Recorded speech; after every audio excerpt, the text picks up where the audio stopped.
There's this feeling, this almost primal fear that kicks in when you're driving alone at night. Suddenly, the world you know just shrinks to this tiny little tunnel of light from your headlights, cutting through an endless dark. It's just you, your car, and this nagging, creepy feeling that maybe you're not quite as alone as you think.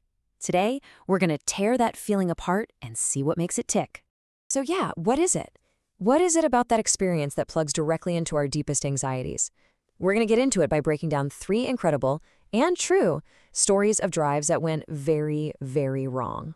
It really all boils down to a perfect storm of our most basic fears.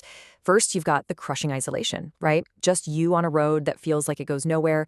Then there's the darkness itself, this massive curtain hiding everything. That, of course, creates this intense feeling of vulnerability. You're basically trapped in a tin can. And all of that serves up the scariest ingredient of all, the unknown. What's out there in the shadows? It's the ultimate recipe for pure terror. All right, let's dive right in with our first case file. This is a wild one. It comes from a bartender who was driving home super late on one of those foggy, rural back roads, a place where the normal rules of reality just seem to, just stop working. So it starts off really subtle. Peering through this thick fog, the driver spots a single, blinking yellow light. Weird thing is, it's not getting any closer, and it's not getting any farther away. It's just there. It's keeping perfect pace with their car, like some kind of silent, glowing shadow. And that's when the first little seeds of unease start to grow. And this is where you can see the whole thing escalate in just a few minutes. The driver, tests it out. They slow down to a crawl, and the light matches their speed exactly. They come to a dead stop in the middle of the road, and the light stops too, just hovering there in the fog. But then it changes. It stops being passive. The light stops blinking and starts pulsing, getting brighter and more intense with every beat. It's feeling threatening. And that's it. That's the breaking point. The driver decides, nope, I'm out of here. But when they go to throw the car in reverse, nothing. The engine is completely silent. They never touch the key, but the car is just dead. This is a huge shift, right? The thing outside is no longer just watching, it's interacting. It's taken away their only way to escape. And then comes the moment of just absolute, total helplessness. In a full-on panic, the driver grabs for their phone, their one lifeline to another human being.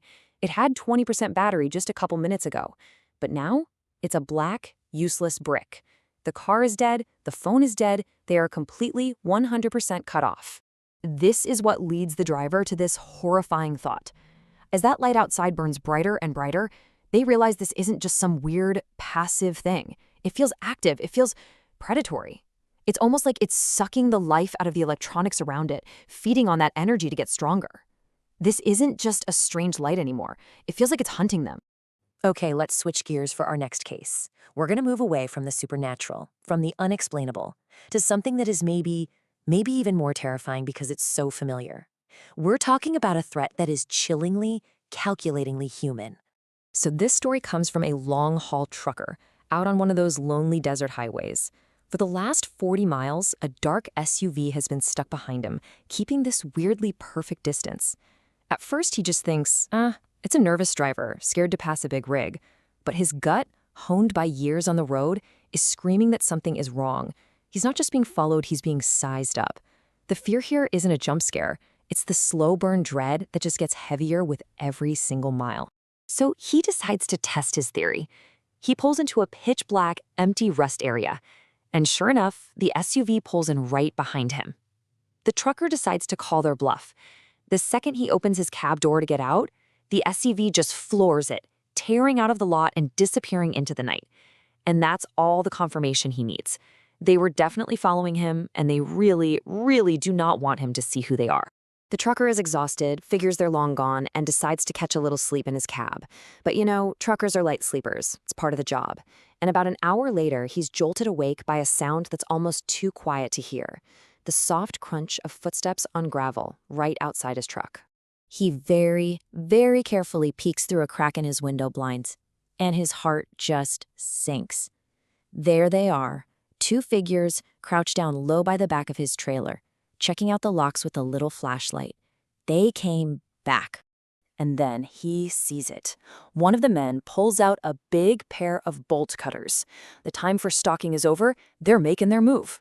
Without even thinking, the trucker just slams his hand down on the truck's air horn, that deafening blast, and the two figures just bolt, vanishing back into the darkness. All right, our last case file looks at a horror trope that is as old as time, the ambush. It's a terrifying look at how something simple, something just a little out of place, can be used to engineer a deadly trap for an unsuspecting driver. Imagine this. A young guy is out for a joyride on some deserted back roads, and he comes around a corner and sees something that makes no sense at all, a shopping cart, sitting right in the middle of the road. His curiosity wins. He stops the car, gets out to move it, and just like that, the trap is sprung. Out of the corner of his eye, he sees two figures sprinting at him from the woods. He barely scrambles back into his car in time, but one of them slams their body full speed into the passenger door, and for a terrifying second, the driver gets a really good look at him. The attacker's face is just vacant.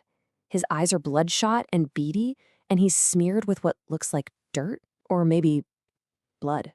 But it's what happens later that is so deeply unsettling. When the driver finally gets home, he sees his passenger side door is splattered with blood. And not just a little, a shocking amount of it. This suggests that the attacker was already badly hurt before he even ran at the car, and that just adds this whole other layer of disturbing mystery to the entire thing. Okay, so now that we've walked through those stories, let's unpack them a little bit. What do they tell us? We've got a phantom light, we have a team of professional thieves, and we have a bizarre roadside ambush. 3 completely different situations, but they all plug right into those same core fears we talked about in the beginning. This chart really lays out the whole spectrum of night drive horror perfectly. Case number 1, the phantom light. That's our fear of the totally inexplicable, something that just breaks all the rules of reality. But cases 2 and 3, those are all about the fear of what humans are capable of. The thieves represent a cold, calculated evil. It's about greed. The amateurs, though, they represent something way more chaotic and terrifying, pure, unhinged malice.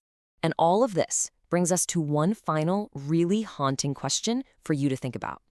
When you're out there, alone on that dark road, what is it that we're truly afraid of? Is it the supernatural phantom that we can't possibly understand? Or is it the human predator, the one we understand all too well, who just sees our headlights as an opportunity? What's the real monster haunting our highways? The evil we can't explain, or the evil we can?